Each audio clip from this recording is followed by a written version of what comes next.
It all started with a letter. One of those official-looking envelopes with the HOA logo stamped across the top like it was the IRS.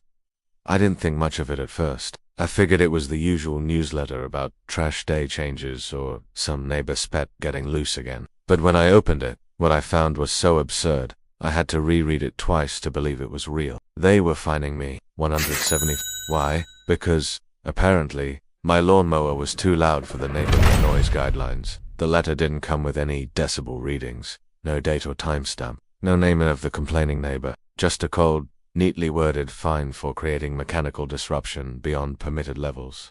Mechanical disruption, really? Now, let me set the scene for you. I live in a quiet, modest suburb just outside Nashville. It's not Beverly Hills. We don't have Teslas lined up in driveways or security gates with facial recognition. It's just hard-working folks with well-kept lawns and weekend BBQs. We all take pride in our homes, but no one until recently cared what kind of mower you used or how many times you revved it. The HOA in our area used to be pretty chill. Keyword, used to. But that all changed when Dennis Rouleau became the new HOA president. Dennis was the kind of guy who took his power way too seriously.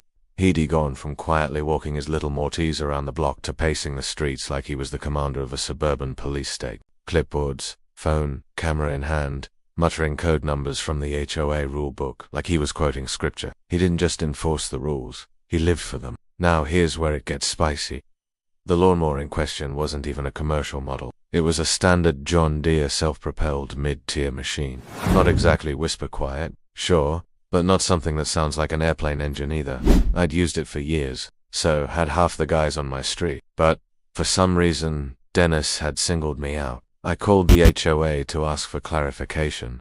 Maybe there had been a mistake. Maybe it was a neighbor's mower. Or maybe someone was just being petty. The lady on the phone was polite but firm. Sir, your lawn equipment was deemed excessively noisy on multiple occasions. Multiples, according to who? When I asked for proof, she hesitated, then said, "We don't need to provide recordings unless it escalates to legal action." Legal action over a lawnmower. That's when I knew this wasn't just a warning or a one-off complaint. Dennis had a target on my back, and I hadn't even realized I was in the crowd. At first I thought about just paying the fine and moving on.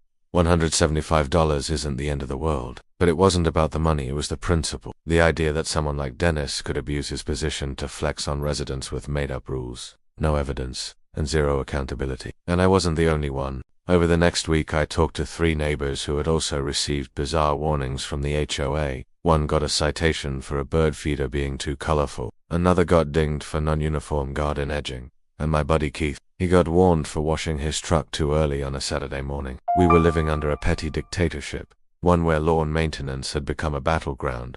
That's when the idea hit me. If they thought my lawnmower was too loud, wait until they saw what else I could bring to the table. I was about to roll over and let Dennis dictate how I lived on my own property. No, if Dennis wanted to play hardball, I was going to go full construction site on him. And that's when I decided to buy a bulldozer. But not just any bulldozer. This was an actual Caterpillar D5 diesel, heavy-duty, and absolutely legal for use on private residential land as long as it didn't encroach onto public streets. I found one listed by a guy 2 counties over. Used it to flatten land on horse ranches. Still in great condition. $14,000 cash. When I showed up to inspect it, the guy asked, "You planning a big project?" I just smiled and said, "Let's just say my lawn's gotten a little out of control." I hadn't even finished reading the fine notice when my wife walked in, holding a tray of breakfast, asking why I looked like I'd just been slapped by Congress. I handed her the paper, and her eyes grew wide. "They really wrote you up for noise. Your old mower is quieter than the neighbor's, Harley." Exactly. That's when I realized this wasn't just about a lawnmower. It was about control. The HOA president, a tight-lipped woman named Lynette Chambers, had been gunning for me ever since I opted out of repainting my mailbox to match the earth tone standards. She claimed I was non-compliant with the neighborhood aesthetic. I called it having taste. But the lawnmower fine, that was a strategic strike. It was about humiliation, making an example out of me. And Lynette made sure it was public. She had the violation posted in the community bulletin and emailed to every resident in the neighborhood. Lawn care violations and noise complaint. Enforcement in action. Subtlety was not her strong suit. Later that week, while I was cleaning out the garage, my neighbor Kevin stopped by. He looked around, leaned in, and whispered, "Lynette's going door-to-toe talking about your mom. She said she might push for a daily fine until you replace it." I stood there with a wrench in one hand and a smirk on my face. "Good," I said. "Let her," because what Lynette didn't know what the whole HOA was oblivious to was that I wasn't either. I didn't fold under pressure. I wasn't about to be bullied on my own turf, especially not by someone who thought her clipboard gave her legal authority. So that night, while Lynette probably sat down to her herbal tea and HOA meeting note, I opened my laptop and began browsing something a little louder than a lawnmower, not just any bulldozer. A Caterpillar de Cinco used but fully operational, posted by a guy about 2 hours out of town. His listing said, "Runs like a beast. Ready for demolition or land clearing. Bring a trailer." I didn't even hesitate. The next morning, I was up at 5 a.m. with a thermos of coffee and a rented trailer. By 9, I was shaking hands with the seller. By noon, I was back home with 9 tons of unapologetic diesel-fueled justice sitting in my driveway. The best part, there's no HOA rule against owning construction equipment. They had a whole section on lawn care noise, mower blade sharpness, and the approved brands of weed trimmers, but not a single clause that said, "Thou shalt not own heavy machinery." It was glorious. By that weekend, I had roped off part of my backyard and began landscaping improvements. I had no idea what I was going to do back there yet, but I figured if they wanted noise, I'd give them noise. The first time I fired up the dozer, it roared like thunder through the neighborhood. It was like waking up an angry dinosaur in suburbia. Birds scattered. Car alarms chirped. My wife came out laughing with noise-canceling headphones and 2 beers. That same afternoon, Lynette marched across the street, arms crossed, lips pinched, face red. "Excuse me," she shouted over the engine. "That's completely inappropriate for a residential area." I shut the dozer off slowly and stepped down like I was dismounting a throne. I didn't say anything at first, just let the silence stew. Then I smiled and said, "You told me my lawnmower was too loud. Figured I'd get something quieter eventually." She blinked. "You call this quieter?" "No, ma'am.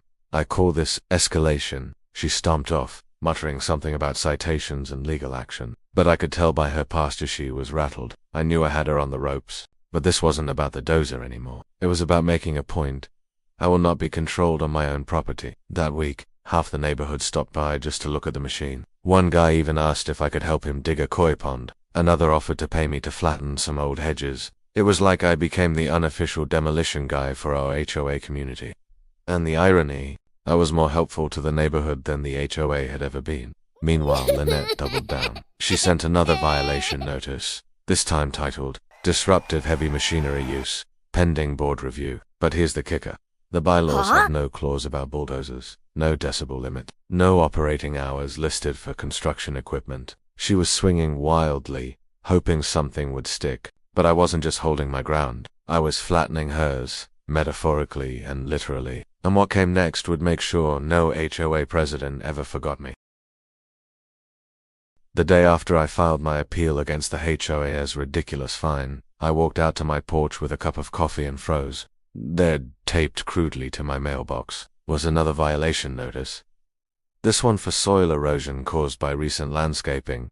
It was laughable. I'd trimmed back some bushes and mowed the front yard. There wasn't a speck of dirt on the sidewalk. But now it was obvious. I wasn't just on their radar. I was in their It would have been easy to lose my temper, but I had something better. A plan.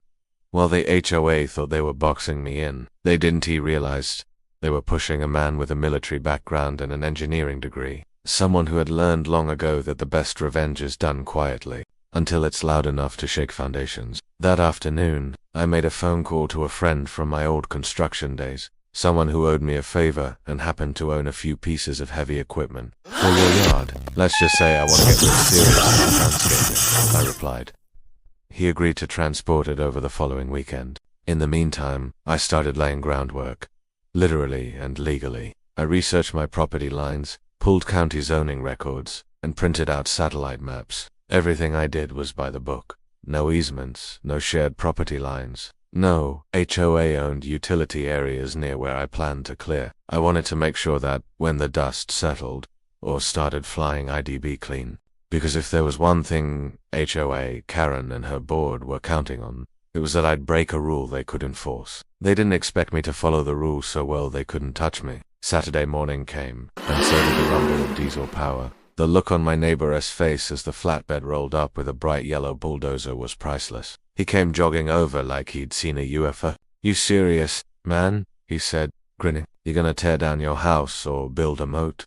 "Neither," I said. "I'm just doing a little landscaping. HOA says my yard's a problem, so I'm about to make it the cleanest lawn in the zip code." By midday, I'd cleared a 30-foot wide swath of land from my back porch to the back fence line. I tore out every bush, every inch of crabgrass. Everything was smoothed down, leveled with precision. I even reshaped a drainage trench so no one could claim runoff issues. And while I was at it, I bulldozed a massive flower bed right into the shape of the letters HOA and then promptly planted thorn bushes over them. Subtle, no. Satisfying, beyond words. It wasn't long before Karen showed up. I spotted her storming down the sidewalk, that iconic clipboard in hand like she was auditioning for a reality show. She didn't even make it to my driveway before yelling, "This is not authorized. You can't just bring in heavy machinery without HOA clearance." I didn't even stop the engine. I let her stand there and wait while I moved a pile of dirt, like I hadn't heard her. When I finally stepped out of the cab, her face was redder than "Actually," I said calmly, "everything I've done is legal. No rules about what type of landscaping equipment I can use on my property." She blinked, thrown off. "There's no way you got zoning permits that fast."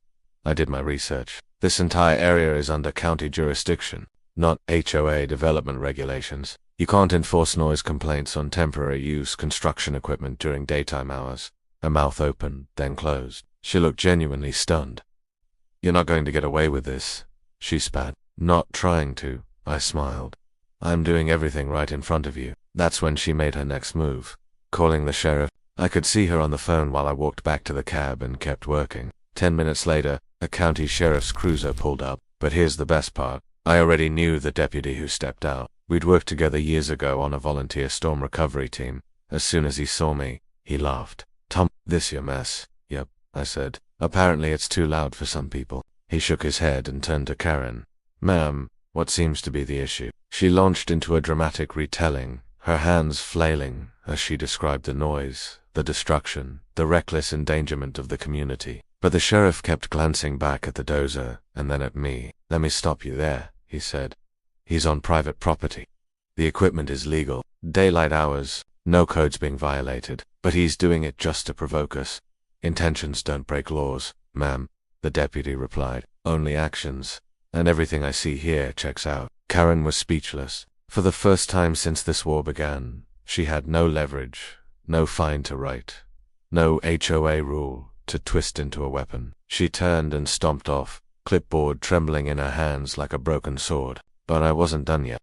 I had one more surprise. Something she'd never see coming. Something that would turn her entire high-power trip upside down. Because if she thought a bulldozer was loud, wait until she saw what I had delivered next. I didn't waste time once I had the bulldozer delivered. The neighbors started whispering the second the flatbed showed up with that bright yellow beast on the back, strapped down like it had been plucked straight from a construction site. It was big, loud, and beautiful. I named it Freedom. Fitting, considering what I was about to do with it. See, the front yard was already torn up from years of drought and spot fines from the HOA for not having decorative Kentucky bluegrass. So I figured, why not go big? I had already been called out for the sound of a lawnmower. Now I wanted to make sure the HOA heard something worth complaining about. But not for revenge. Not yet. First, I wanted to give them something legal to chew on. So I rolled Freedom out just after 8 a.m., not a second earlier. I wore noise-canceling earmuffs and operated strictly within the city's allowed decibel range and work hours. I started leveling out my yard, and I mean leveling. The flowerbeds HOA Karen had praised a few weeks ago. Gone. The little decorative wall, she said, set the standard for the community. Obliterated. The HOA sign at the edge of my lawn that they insisted I couldn't touch, even though it was 2 feet into my property line. Let's just say that one may have been collateral damage. Of course, it didn't take long for the HOA brass to come charging down the block like they were about to shut down a crime scene. Karen, dressed in her matching pastel cardigan and holding a clipboard like it was a weapon, stood in my driveway, red-faced and trembling. She pointed a shaky finger at the bulldozer and screamed, "This is a residential neighborhood. You can't bring a construction vehicle into a family development." I took off my earmuffs, shut down the engine, and calmly said, "Actually, per city code, it's legal. Noise levels within range." Hours are permitted, and this is private property. Mine. She sputtered, unable to respond. Her backup, Mr. fumbled with a printed copy of the HOA regulations, flipping through it like it was the Constitution. But nowhere in it did it say anything about bulldozers. Just no industrial use structures. And my bulldozer. It was registered to me, not a business. For once, they were stuck. But that didn't mean they'd quit. The very next day, I received a new violation notice. This time for creating a hazardous environment not conducive to the aesthetics of the neighborhood. Whatever that meant. They fined me $250 and gave me 72 hours to return the yard to community standards. I posted the notice on a sign. Then I bulldozed the rest of the yard. Every square inch. Dirt, rocks, everything. I smoothed it out like I was prepping it for a runway. And at the center of the yard, I parked Freedom proudly with a banner that read, "Still not loud enough." That image went viral, by the way. I posted it on a local Facebook group. Within a day, people from nearby communities started chiming in, supporting me. Apparently, our HOA had a reputation. And Karen, she was the ringleader in more than one.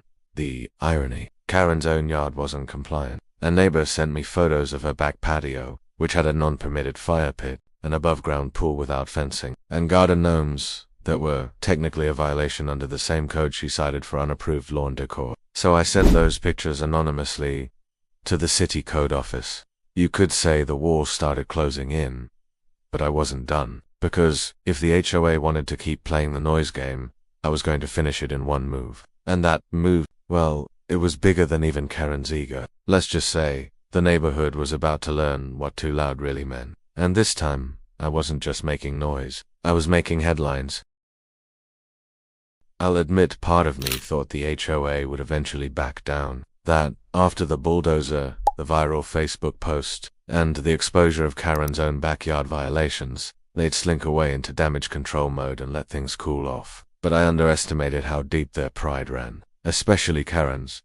3 days after I flattened my yard into a perfectly smooth dirt lot, and parked Freedom in the center with the "Still not loud enough" banner, I got a knock at the door. It wasn't Karen. It was a city inspector. Now, the guy wasn't rude, just doing his job, but the report he handed me was clear. The HOA had filed an official complaint with the city claiming I had created an unsafe and environmentally destructive lot, alleging I had removed proper drainage and destabilized natural runoff channels.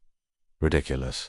They were grasping now, trying to throw every code and clause they could find to pin something on me. But here's the problem for them.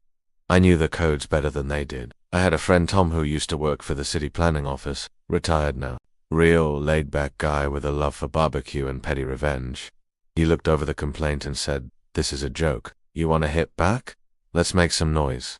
Legally. I asked what he meant. That's when he handed me the name of a company that did custom land development and outdoor concert staging. "You want me to throw a concert in my yard?" Tom shrugged. "Only if it's in the noise limit and during the legal hours. But you're allowed to host private events on private property. HOA rules don't override state law." It was time. Within 2 weeks, I had permits in hand. Not for a concert exactly, but for a private landscaping equipment, expo, and public sound demonstration.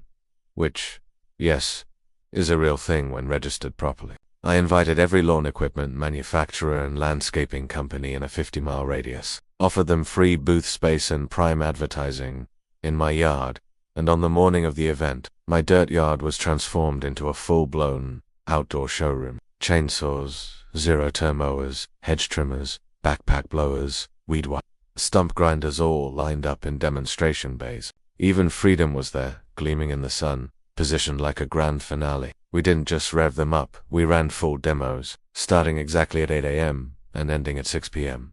The decibels were high but still under the city maximum.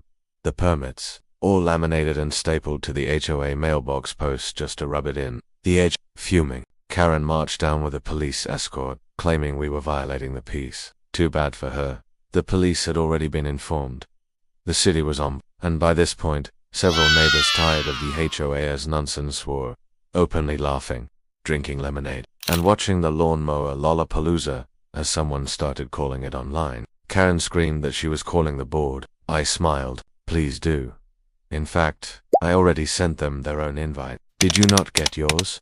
Her eyes narrowed. She turned and stormed off, but the damage was done. That night, The story exploded on local news. A headline read, "Man fined for loud lawnmower hosts. Legal Equipment Expo in protest.